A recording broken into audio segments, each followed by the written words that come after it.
Hello dear student, आज मैं आप लोग के लिए लेकर आया हूँ प्रैक्टिकल नोटबुक जो हमें अपनी प्रैक्टिकल फाइल में लिखना है केमिस्ट्री के प्रैक्टिकल में। तो मैं आप लोग के लिए हिंदी मीडियम के लिए लेकर आया हूँ अभी। अगर आप लोग इंग्लिश मीडियम के स्टूडेंट को भी चाहिए तो आप लोग बोल देंगे तो मैं उनके लिए भी प्रैक्टिकल फाइल लेकर आ जाऊँगा। तो प्रैक्टिकल नंबर जो बना हमारा है ये कहता है, इसमें जो उद्देश्य हमारा जो ऑब्जेक्ट है जो हमें करना है वो क्या कहता है, दिए गए अकार्बनिक मिश्रण में एक अम्लीय और एक क्षारीय मूलक की पहचान करना है। किस प्रकार से करते हैं तो हम लोगों ने उसके लिए परिचय सारणी अम्लीय मूलक की पहचान के लिए हम लोग सबसे पहले इसको बनाते हैं और हम उसमें प्रयोग करते हैं एक परख नली में थोड़ा सा मिश्रण लेके, जो हमें सॉल्ट दिया जाएगा, जो हमें लवण दिया जाएगा, हम उसको परख नली में डालते हैं और उसमें तनु H2SO4 मिलाते हैं और जैसे उसको गर्म करते हैं अगर उसमें सिरके जैसी गंध आती है तो उसमें एसीटेट आयन यानी कि CH3COO- संभव हो जाता है। उसी प्रकार दूसरा फिर से करते हैं, जो थोड़ा सा मिश्रण लिया था उसमें आप ऑक्जेलिक अम्ल डालेंगे और कुछ जल की थोड़ी सी बूंदें लेकर क्या करते हैं, हाथ को इस प्रकार से हम लोग क्या करते हैं, रब्ड करते हैं, जिसमें सिरके जैसी गंध आती है तो हम कंफर्म हो जाता है कि CH3COO- क्या है हमारा वहाँ पर फिक्स है निश्चित है, कंफर्म हो गया, कंफर्मेटरी टेस्ट कह सकते हैं।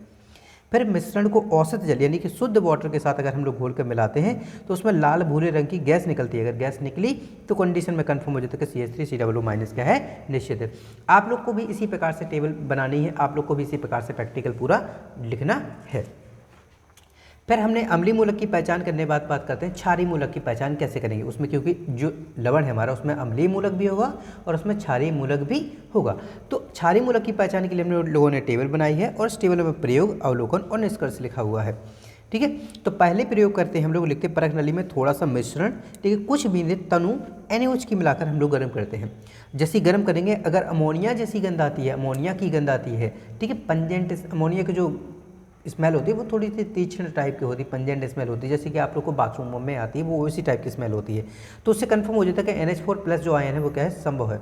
फिर दोबारा करते हैं, परख नली के मुख पर HCl से अम्ल से भीगी हुई कांच की छड़ ले जाते हैं, यानी कि जैसे मेरी भी कांच की छड़ है, इसमें क्या हमने डाइल्यूट HCl में डाल लिया। अब जैसे ये कोई टेस्ट ट्यूब होगा उसके पास लेके जाएंगे तो वहाँ पर सफ़ेद धुआं निकलने लगेगा तो हमें अमोनियम आयन क्या हो जाता है वहाँ पर निश्चित हो जाता है।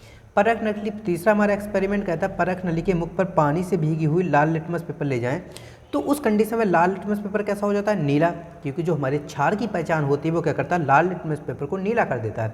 तो इससे कंफर्म हो जाता है कि वहाँ पे क्या है, अमोनियम आयन क्या है हमारा निश्चित है। फिर परिणाम क्या निकल आया, दिए गए अज्ञात अकार्बनिक मिश्रण में निम्न अम्लीय और क्षारीय मूलक उपस्थित है। कौन कौन से हैं, अम्लीय मूलक में CH3COO- और क्षारीय मूलक में क्या है हमारा अमोनियम आयन क्या होता है निश्चित हो जाता है।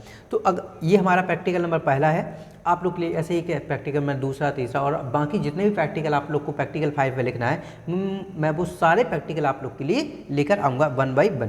ठीक है, तो आप लोग इस प्रैक्टिकल को लिखने के लिए आप लोग प्रैक्टिकल फाइल में इसको आराम से नोट डाउन कर सकते हैं, स्क्रीनशॉट लेकर के कर सकते हैं। बाकी चैनल के साथ जुड़े रहिए, आप लोग को सारी information 10th class 12th class की सारी चीज़ें आप लोग को मिलती रहेंगी। तब तक के लिए जय श्री राम, बाय बाय। और हाँ, वीडियो को लाइक करना मत भूलिएगा, ठीक है ना, तभी तो आप लोग को जो नेक्स्ट वीडियो होगा उसका नोटिफिकेशन आपको सबसे पहले आ जाएगा। सब्सक्राइब लाइक जरूर करिए। Bye bye.